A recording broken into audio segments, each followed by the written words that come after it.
TV MS టీవీకి స్వాగతం. ఆంధ్రప్రదేశ్ మరియు తెలంగాణ ప్రజలందరికీ మా నమస్కారం. ఎంఎస్ మీడియా ఈరోజు పిన్ అకాడమీ హై స్కూల్కి వచ్చాము. జెడ్పీహెచ్ స్కూల్కి. ఇక్కడ హెచ్ఎం గారితో కొన్ని విషయాలు మాట్లాడతాం. నమస్తే సార్, చెప్పండి సార్, మీ స్కూల్ గురించి ఇంట్రడక్షన్ మరియు ఇన్ఫ్రాస్ట్రక్చర్ ఏ విధంగా ఉందో చెప్పగలుగుతారా? మరి Prabhakar, ZPHS pin academy school. నేను ఈ స్కూల్లో 2021 నుంచి పనిచేస్తున్నాను. ఇది లేటెస్ట్గా 2022లో అప్డేట్ అవ్వటం జరిగింది. తర్వాత అక్కడి నుంచి కూడా ఈ గ్రామంలో పిల్లలు వేరే పొరుగురు వెళ్ళడానికి ఇబ్బంది పడుతున్నారనే ఉద్దేశంతో మరి ఈ గ్రామంలో హై స్కూల్ తీసుకురావడం అనేది జరిగింది. మరి హై స్కూల్లో 1 నుంచి 10 వరకు ఒకే క్యాంపస్లో ఉండడం అనేది ఒక చిన్న అసౌకర్యం. ఇక్కడ 256 మంది పిల్లలు 1 నుంచి 5 వరకు స్టార్ట్ చేసినప్పుడు ఉన్నారు. ఈరోజు ఎలిమెంటరీ స్కూల్ 1 నుంచి 5 వరకు ఎలిమెంటరీ స్కూల్లో 118 మంది పిల్లలు ఉన్నారు. అదేవిధంగా హై స్కూల్లో 6 నుంచి 10 వరకు 158 మంది పిల్లలు ఉన్నారు. 5 సెక్షన్లు ఉన్నాయి. Complete English medium school. Last year 10th class కూడాను 98% 10th రిజల్ట్ రావడం. అట్లాగే గ్రామస్తుల ప్రోత్సాహం చూస్తే కనుక పిల్లల పట్ల చాలా అభిమానంగాను ఆప్యాయతగాను ప్రేమ కలిగి ఉంటారు. మరి పాఠశాల స్థలం ఇరుకైనప్పటికీ కూడా మరి ఒక గ్రామస్తుల సహకారంతో మరి మేము ఇక్కడ ఒక 12 సెంట్లు ఒక ఆట స్థలాన్ని ఒక చలసాని సీతారాం బ్రహ్మంగారు అనే ఒక వ్యక్తి మరి ఆ పాఠశాల పిల్లలకున్న అసౌకర్యాన్ని బట్టి వారి సొంత స్థలాన్ని పాఠశాలకు రాయటం జరిగింది. దాన్ని జిల్లా పరిషత్ సిఇఓ గారి పేరున రాయటం అనేది జరిగింది. మరి ఈ విధంగా ఒక్కొక్కటి సౌకర్యాలు ఈ పాఠశాలలో పెంచుతూ ఉన్నాము. అయినప్పటికీ కూడాను ఈ గ్రామంలో కొద్దిమంది ప్రైవేట్ స్కూల్ మొదలుతోటి ప్రైవేట్ స్కూల్కి వెళ్ళడం అనేది జరుగుతూ ఉంది. దాన్ని మేము హైలైట్ చేసాం. క్యాంపెయిన్ చేయటం కూడా జరిగింది. ఇంటింటికి కూడా ప్రచారం చేసాం. ప్రభుత్వ పాఠశాలలో. ఓకే సార్, చెప్పండి సార్, మీ స్కూల్లో మరి పౌష్టికాహారం మిడ్ డే మీల్స్ ఏ విధంగా అందిస్తున్నారు స్టూడెంట్స్కి? అదేవిధంగా విద్యతో పాటు క్రీడ కూడా ఆడిస్తున్నారు. అంటే మెనూ ప్రకారం ప్రభుత్వం ఏదైతే మెనూ పెట్టిందో ఆ మెనూ తూచా తప్పకుండా జరుగుతుంది. మీరు ఎప్పుడు వచ్చి చూసినా సరే మిడ్ డే మీల్ టేస్ట్ చేయొచ్చు. అంత క్వాలిటీగా ఉంటుంది. తల్లిదండ్రులకి మనం మెగా పీటీఎం సందర్భంలో కూడా భోజనాలు తల్లిదండ్రులు పెట్టడం జరిగింది. అది మా వంట వాళ్ళు చేసే భోజనం హిందూ భోజనం లాగానే ఉంటుంది. కాబట్టి పిల్లలు ఎవరు కూడా మానరు. పిల్లలు ఎవరు కూడా భోజనాన్ని విస్మరించరు. అందరూ తింటారు. చక్కటి రుచికరమైన భోజనాన్ని పెడుతున్నారు. అలాగే రాగిజావ కంటిన్యూస్గా రాగిజావ అనేది ఇస్తారు. అదేవిధంగా మిల్లెట్స్ తోటి చిక్కీ తయారు చేసి ఇచ్చారు. అది గతం ఇప్పుడు మిల్లెట్స్ ఉండటం వల్ల పిల్లలకి మరింత టేస్ట్ రావటం. పిల్లలు ఒక్క పిల్లవాడు కూడా నాకు వద్దు అనేది లేకుండా ఈ మిడ్ డే మీల్ కానీ మిల్లెట్స్ కానీ రాగిజావ కానీ ఉంది. అలాగే మాకు వాటర్ ప్లాంట్ మంచినీటి సౌకర్యం కోసం వాటర్ ప్లాంట్ ఉంది. అది నాడు నీళ్ళు సమకూర్చడం అనేది జరిగింది కాబట్టి వాటర్ ప్లాంట్ కూడా ఉంది.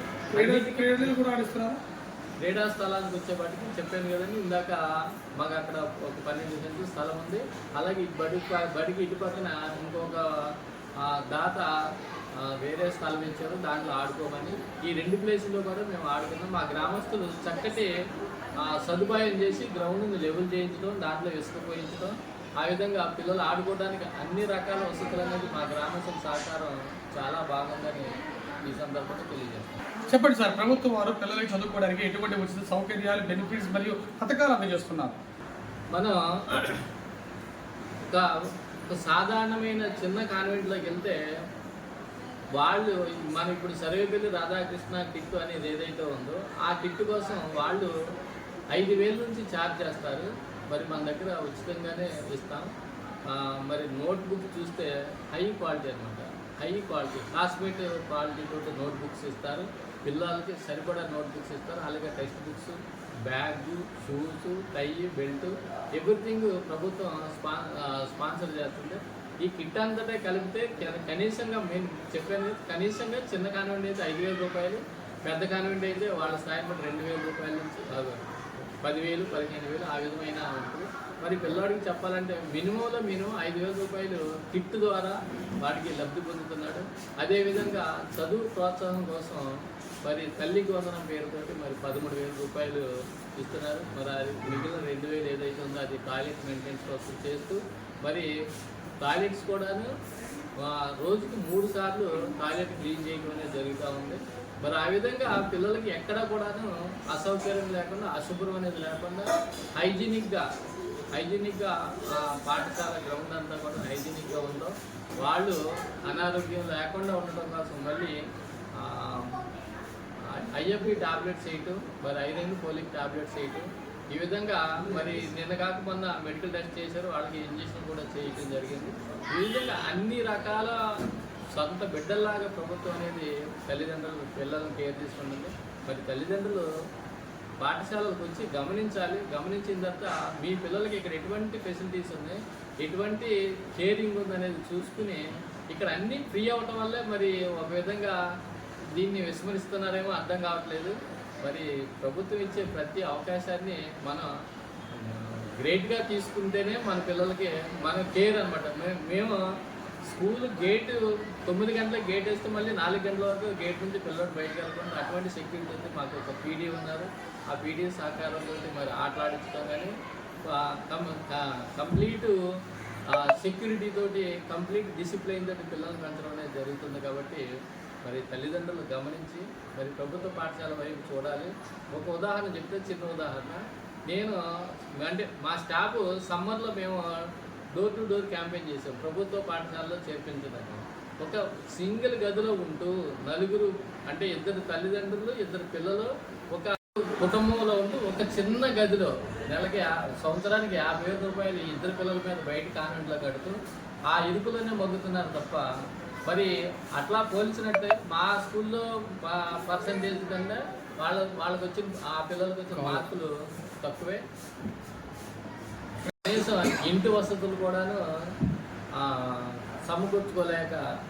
సమకూర్చుకోకుండా ఆ డబ్బులన్నీ కూడా కాన్వెంట్లో పెట్టడం, సంవత్సరానికి 50,000 రూపాయలు చొప్పున కడుతూ తీరా వాళ్ళు 50,000 రూపాయలు కట్టినా నా స్కూల్లో పిల్లల కంటే కూడా మార్కులు ఎక్కువేమి పొందలేకపోయారు. మరి ఆలోచించండి ఎక్కడ లోపం ఉందనేది. మీ డబ్బులు వృధాగా కాన్వెంట్లకి లేకపోతే కార్పొరేట్ సంస్థలకి పోసేసే దానికన్నా ఆ డబ్బులు మీ పిల్లల కోసం ఒక పోస్ట్ ఆఫీస్లో నేషనల్ సేవింగ్ స్కీమ్లోనూ ఇలాంటి స్లిప్ ఇట్లాగా ఏదో ఒక పథకంలో పెట్టుకుని ఒక 10 years ఈ పిల్లలు 1 నుంచి 10 వరకు చదివే పీరియడ్లో ఆ డబ్బులు కనుక మీరు బ్యాంకుల్లో కనుక పెట్టించితే ఈ పిల్లలు ఇంటర్మీడియట్ దగ్గర నుంచో ఇలాంటి డిగ్రీకి వీళ్ళు ఫీజులు కట్టడానికి అవి రెట్టింపు అయ్యి ఉపయోగపడతాయని నా సలహా. మరి సలహాను పాటించాలని తల్లిదండ్రులు మనవి చేస్తున్నాం. Thank you. ఇప్పటి వరకు పెద్దగడ్డ జడ్పీహెచ్ఎస్ స్కూల్ హెచ్ఎం గారు చాలా చక్కగా చెప్పారు.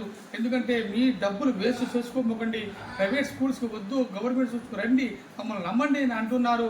అదేవిధంగా ఇక్కడ మంచి క్రమశిక్షణ, మంచి డిసిప్లైన్, మంచి ఒక విజనరీ కలిగినటువంటి హెచ్ఎం గారు, లెజెండరీ హెచ్ఎం ఈ పెన్నకడమి హై స్కూల్ అని చెప్పడానికి నేను సంతోషిస్తున్నాను. Congratulations sir, heartly welcome MS media, ప్రతి చోట ప్రజల మాట.